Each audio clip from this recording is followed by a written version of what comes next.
how to make a new folder in your Word. So for that, you have to watch this video till the end, follow the guidelines. First of all, open up your Word app on your device. Once you have opened up your Microsoft Word here, you can see the file option, which is on the top left corner of the screen. Just go and tab on the file option. Once you are on your file option, you have to just go for the save as option here. And here you have to click on the save as option. So once you are on your save as option, you have to just go for the browse option here. And once you are on your browse option, so you can find your folder here.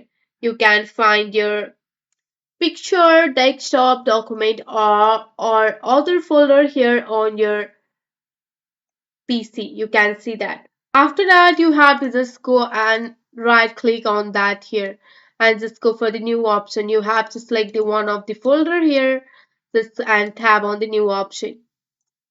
After selecting the new option here, you will just go for the right click and just go for the new option here and go for the folder. And here you have to write the folder name like this. And here you can see that. After that, here you have to choose that folder and go for the save option.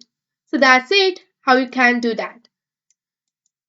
I hope this video will be helpful for you. That's it for today. If you like this video, please hit that like button and subscribe for more. I will see you in the next one. Thank you.